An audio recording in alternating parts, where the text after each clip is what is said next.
نبی اللہ ہیں جن کا ذکر جو ہے قرآن حکیم میں موجود ہے، 25 یا 27 ہیں، مجھے اب صحیح طرح سے ذہن میں نہیں ہے کتنے ہیں، لیکن اتنے ہی ہیں۔ اور ان میں سے جتنے بھی ہیں ان کا زیادہ تر ذکر جو ہے وہ میسوپوٹیمیم، یعنی کہ دجلہ اور فرات کے درمیان کی جو زمین ہے اس کو میسوپوٹیمیا کہتے ہیں۔ یہ عراق کی جو جگہ ہے، اس کے اندر اس کو جو تاریخی کتابوں میں جب لکھا جاتا ہے تو اس کو نینوا کے نام سے میسوپوٹیمیا کو یاد کیا جاتا ہے۔ بہت سے واقعات میں سے ایک واقعہ صرف ایسا ہے جو کہ مجھے یاد ہے، اگر کمی پیشی ہو تو میں اللہ سے معافی مانگتا ہوں۔ حضرت یوسف علیہ السلام کے علاوہ جو تکرار کے ساتھ آیا ہے، یعنی کہ مکمل کے طور پہ آیا، باقی سب جو ہے وہ آپ کو کہیں ذکر آتا ہے، کہیں نام آتا ہے، کبھی تھوڑا سا واقعہ آتا ہے، تو آپ کو یہ سارا جو ہے وہ تاریخی کتابوں سے، قرآن سے اور حدیث سے پھر جوڑ کے ایک پوری جو ہے وہ سٹوری بنتی ہے۔ مثال کے طور پہ 6 سورہ ایسی ہیں جن میں کہ حضرت یونس علیہ السلام کا تذکرہ ہے، نام کے حوالے سے یا واقعے کے حوالے سے۔ پورا نام یونس بن ابن متی ہی نام متی۔ کچھ روایتوں میں، اب یہ دیکھیے، یہ ذہن میں رکھیے گا کہ بہت سی روایتوں میں ان کے والد کے یہ نسبت دی گئی ہے۔ کچھ روایتیں ایسی ہیں جن میں کہ کہا گیا کہ والدہ ہیں، لیکن جو متبرک اور زیادہ معتبر روایتیں ہیں ان میں ان کے والد کا، حضرت یونس بن متی جو ہے ان کے والد کا ہی نام ہے، والدہ کا نہیں۔ 28 سال کی تقریباً جب آپ کی عمر ہوئی تو اللہ تعالیٰ نے آپ کو اس مقام سے سرفراز کیا۔ اس میں جو دریائے فرات ہے اس کا ذکر ہے۔ یہ دریائے فرات آپ یاد رکھیے گا کہ یہ وہ دریا ہے جس کے ساتھ آپ کو کربلا کے واقعات جو ہیں وہ بھی ملتے ہیں۔ حضرت حافظ ابن حجر جو ہیں فتح الباری میں بھی، اور حضرت عبداللہ بن مسعود جو ہیں وہ بھی ان کا جو ذکر ہے وہ مختلف قصوں میں کرتے ہیں۔ مختلف قسم کے قبیلے ہیں جن کے ساتھ یہ اس جگہ پہ رہتے ہیں نینوا میں، اور جب بہت سے قبیلے ہوں تو ہر قبیلے کی اپنی ریاست اور اپنی سیاست بڑی مختلف ہوتی ہے۔ جب آپ نے دعویٰ اسلام کا یا اس وقت اللہ کا جو کلام تھا اس کا دعویٰ دیا، جو کہ میرے خیال میں تو اسلام ہی کا دعویٰ ہے، یہ سارا جو آدم سے چلتا آ رہا ہے یہ دین اسلام ہی ہے، مختلف حیتوں میں اور مختلف صورتوں کے اندر، اور جہاں پہ مکمل ہوتا ہے وہ میرے نبی پاک پر ہوتا ہے۔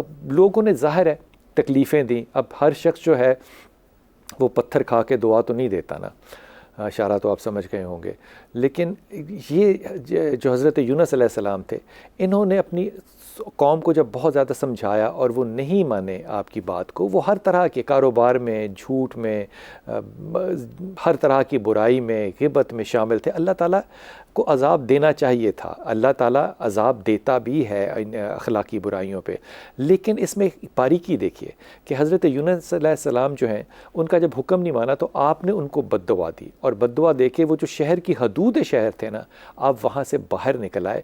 آپ نے اللہ کے حکم کا انتظار ظاہری طور پہ نہیں کیا۔ اللہ کو یہ بات مناسب نہیں لگی کہ جب میں نے ابھی حکم دیا نہیں ہے تو آپ بد دعا دے کے امت کو، یہ پیغام ہوتا ہے اللہ کا کہ اللہ اپنی امتیوں سے کتنا پیار کرتا ہے۔ اب اس حوالے سے اور اس شیڈو میں جب آپ رسول پاک صلی اللہ علیہ وسلم کو دیکھیں گے پھر آپ کو سمجھ میں آئے گا کہ نبی پاک صلی اللہ علیہ وسلم کو رحمت العالمین جو ہے وہ کیوں کہتے ہیں۔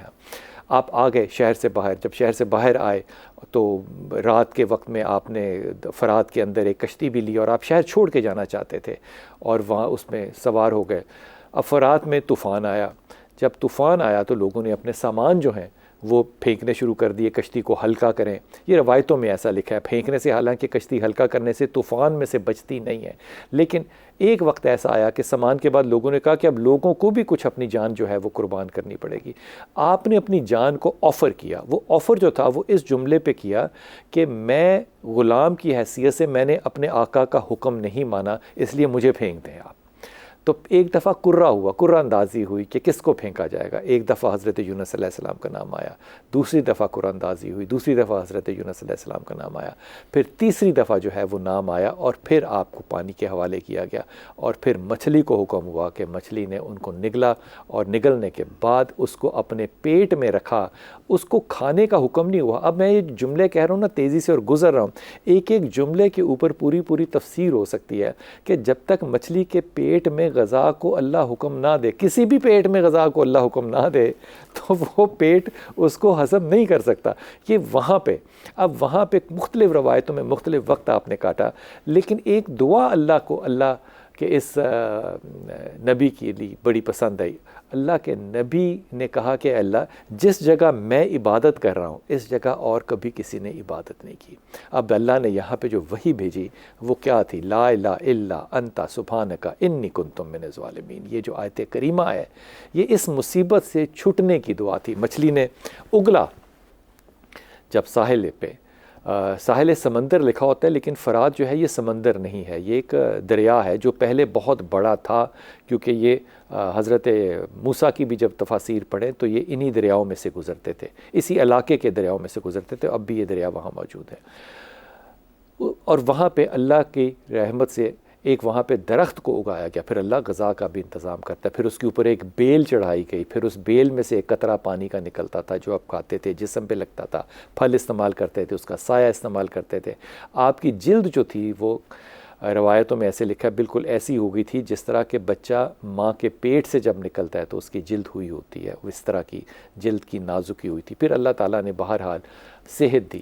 وہ جو بیل تھی وہ ایک وقت ایسا آیا کہ وہ سکڑ گئی، خراب ہو گئی. تو آپ کو بڑا دکھ ہوا. اب اس پہ اللہ نے پتہ کیا کہا حضرت یونس صلی اللہ علیہ وسلم سے؟ اللہ نے کہا کہ تمہیں بیل کے سکڑنے کا اور اس کے سوکھ جانے کا جس طرح دکھ ہوا ہے اس طرح میری امت کو چھوڑ کے آئے تھے تو مجھے بھی اپنی امت کا دکھ ہوا تھا.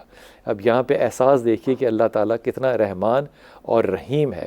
پھر اللہ کے حکم سے یہ نبی اللہ جو ہے یہ واپس اپنے قبیلے میں گئے، قبیلے میں نہیں اپنے مدائن شہر میں گئے اور ان لوگوں کے ساتھ، کیونکہ وہ جو لوگ جب انہوں نے دیکھا نا نبی اللہ باہر نکل گئے ہیں اور ہمیں چھوڑ گئے ہیں، وہ سارے کے سارے لوگ شہر سے باہر نکل کے کھلے آسمان تلے انہوں نے اللہ سے سچے دل سے توبہ کی.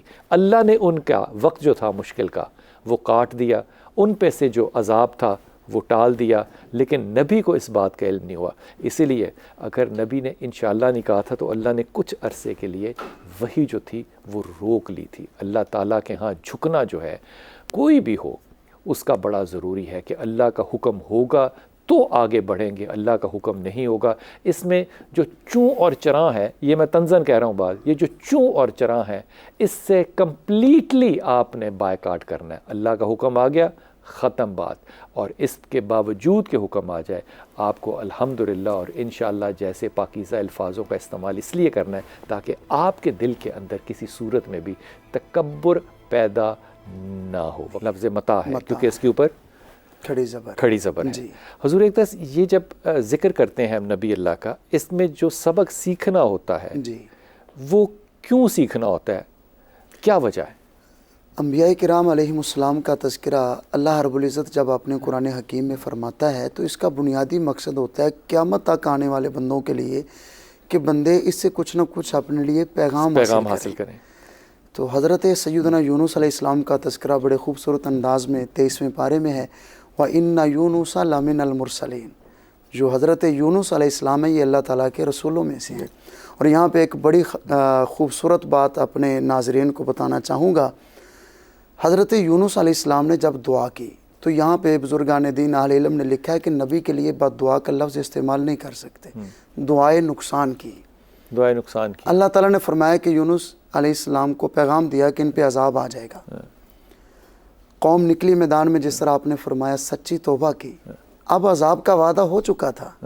اللہ اکبر. یہاں پہ ہمارے لیے پیغام یہ ہے اگر کوئی سچے دل سے توبہ کر لے، اللہ اس کو ریورس کر باز آ جائے تو مالک اپنا کیا ہوا فیصلہ بھی واپس لینے کا تو حضرت یونس علیہ السلام کی زندگی سے جو ہمیں ایک اور پیغام ملتا ہے وہ یہ ہے کہ انہوں نے ساری زندگی اپنے رب کی اطاعت و فرما برداری میں گزاری ہے.